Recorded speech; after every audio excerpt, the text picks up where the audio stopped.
Anyo, mi awezon. Yo. Ni ba yo ada Loto Refusent. Yo fui. Amako. Ba o nko re. Nko ye sego. Comme la bajo. Sego comme la bajo.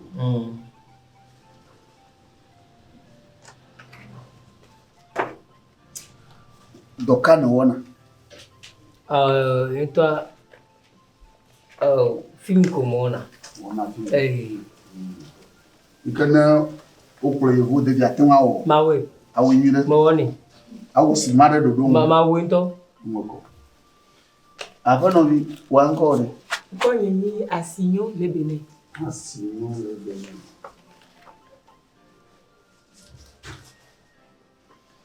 Doka wana. Ya me jira nani. Dem gba po do ri pipe cha mo woni. Atewa ko mo do fa. Fa. Yo anyo. Iko balon vi mapo. C'est beau. Comme un baguette.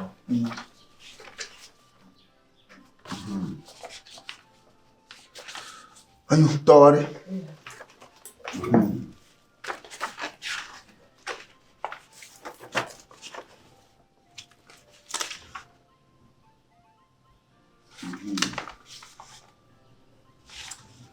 Amako. Mokpongo kakan. Adojina. Manya pak balo ko ka duda. Akawi la mama nyeba nani ba jogbo nyito ni va dula. Maraka magblanaga da yamu. Ala ba ma pepegre ni ka bubuda. Yoni magara ka zango.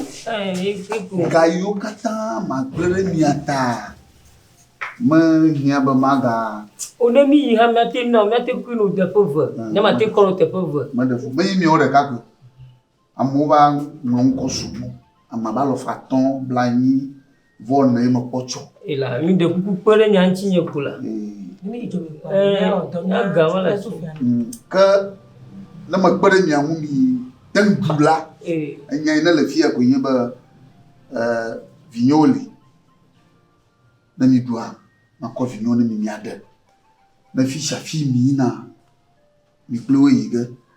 Na mi loa que balado la fille mi atachite na mako bala ododa nyamolo cho apopogelu nyama ye agazan que mala cho manyi gavio afina yovo de manyi gavio wamolo de kukulo ndi manya bela ne de view akwa namba tu efena ko maga fare ka go cho aka fale ka apere ti da yo de aka komyo mula dade awe wene kubi dashi balamonte ni yo kata la fuma na domu de karaka sia klimie fi na domu lo plus so choma gbeta e ko gaya mazanga cho wa zanga re nyata ya manyare ki mo no dia da shaba mono odeji tumo de mada hite je vois ba merang klemo mire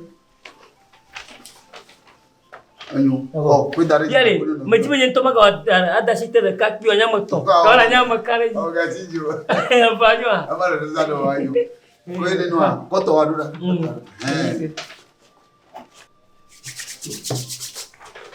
ilo yoni gatinjo nyento kwenyu mono na ba manto fune do kiba magayo wo boyimu nyama yinga shaka chu wafia la ye wa we la yo bo mo chi mo via aka yo vo gbon re jiwo kamako yo kamasi madomi akwa gba lo katara alaba enya na kure nwa egbe nye kure agba so yoda fidagba nya trova nya bobele ke mo la no sia yo adi la bialo na mi do ko mi abanya we mai sia amuva su bon ban mi ore de ko ku ya za ko do ko yo fu ape ke ni no yin baba yo ya da pa mo yire yo ma jo mi anu ape nga kumla lo komla sebo yema sebo baju na pere mi ma pere mi nga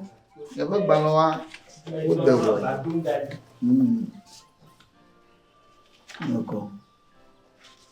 Je suis à mon deuil. Mais là, je dis, il fait mon.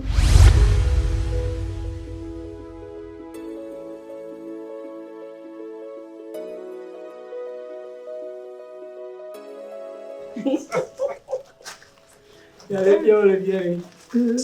Oh, ya mama monoto kwa mama ni ma tontolo. Chu. D'accord là. Bila jo. Ada figure en plein de clair. Alanyo. Il faut pour ma vie. Pula pwe. Wo ka ba. Ya mama Ikajere bora cho America nya ko de ko ora ko. Chomba bore malu eh. Ya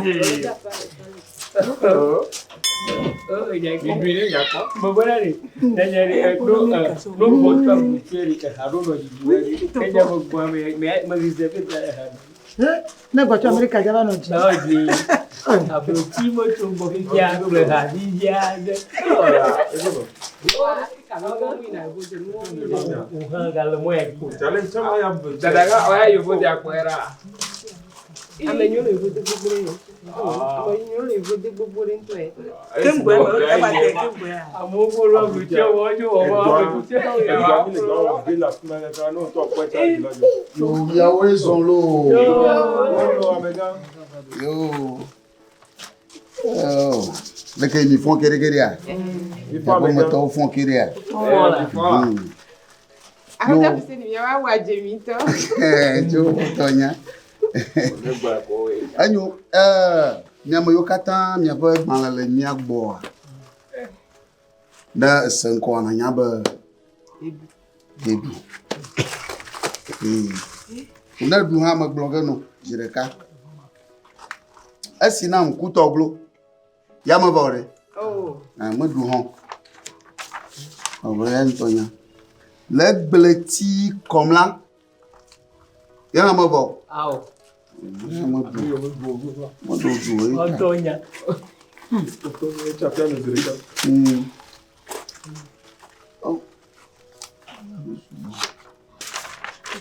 Yesu to Georgina.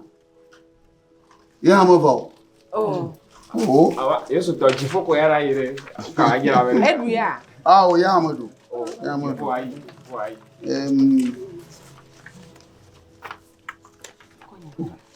Mo fanya Côte d'Ivoire.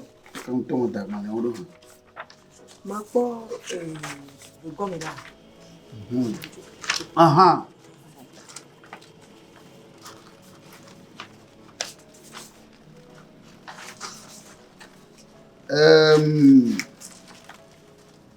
Paradiso.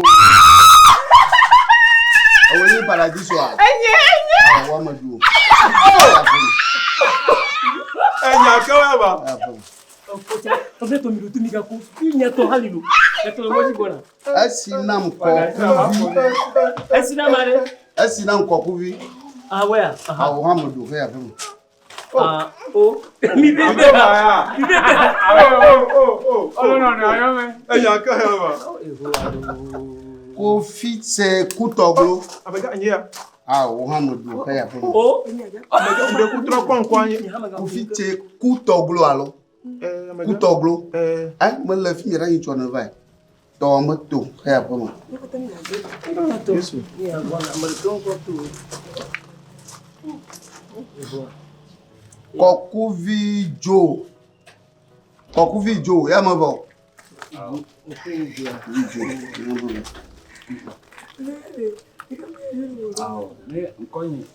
Gbogbo so mem yo na. Gbogbo so mem. Gbogbo ni. Gbogbo somenu. Geta ko enyewa. Ah, Muhammadu he afem. Oh, gbogbo ekwe nyare gbogbo somenu. Somenu alo. Ela. Ai mo we be kuna hua. Ai mo du he afem. Amere du bia na yemo du America me ya no. Me go to me do America me do nya ka. Asinyo lebele. Anye. Aha. Wa agbalon wa to. Oh, you free by oh, ni moto ama kono atia. Oh.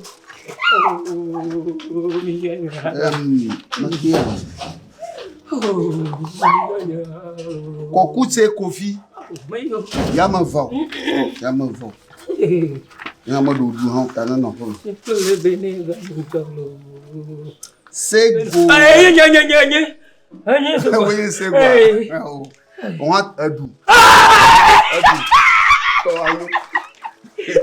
Toyo. Yama va to. Yamu ko. Viare. Kare, yema. Wato are. Yema. Tete, o gata mo vo. Mama mlo mo vo. Momo mo va kuite po jidu ma. Ta o ga gban la. Non. Gban ni no. Ma glonya de dongo now. Ba na ba. To bonite odu. Afi wa ijo ile vo da. Devi mo mo va media. Odo la de devio. Ta nyama ala tamanu usan ha de yi. Da sha balate. Ta na gamasu ko ale ola. Nya po sia. Fo mama mi ho.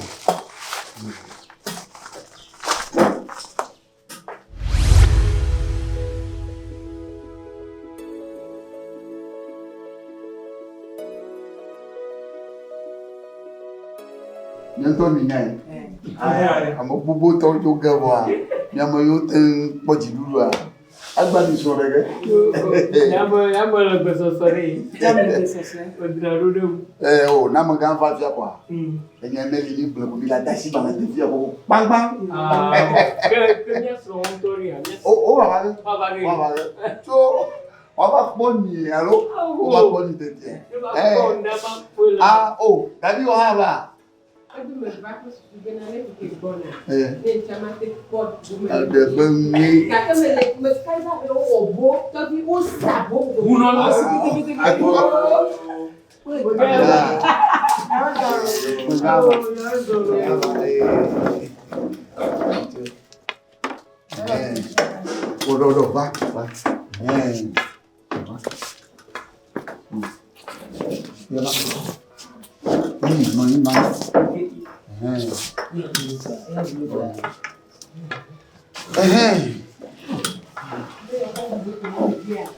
Wa bonani mo fi omo oni wa aleba lo ti una si tete aleba lo ti una si mama nko mo fo jojo gbo Milaya ni sabedo afami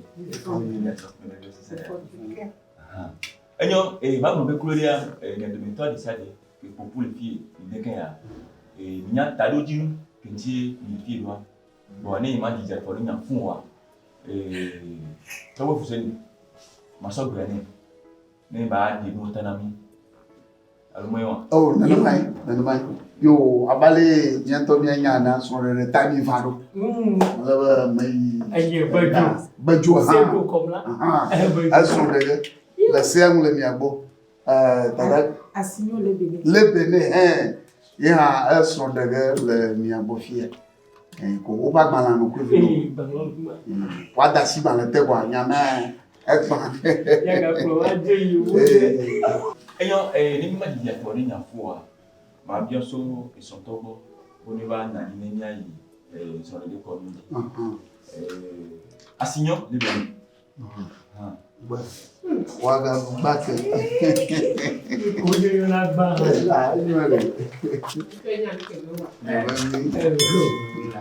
Ola wajimaga vo Ya me cago. eso no va no hata me ni nya yi chu ula chu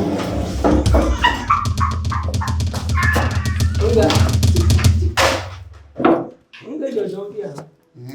o plawu Okitamo o matana. o vinye Lulu gba chuchu gba. Lolonezi enyo apeno asignon le bene amega agbeko digboli won nto eko enyo kulida ba blobe nya to mi na na fikiri fi aminya ta lo ni kinti pa fi lo ma bien so amega agbeko digboli bobe nonu aya ijoji nebe ladi ma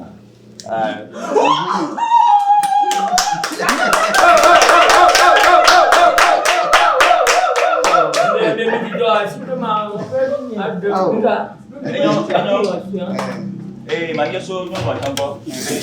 Ape no asignon le bene. Ene a peto agbeko. Jibodi. Yeah.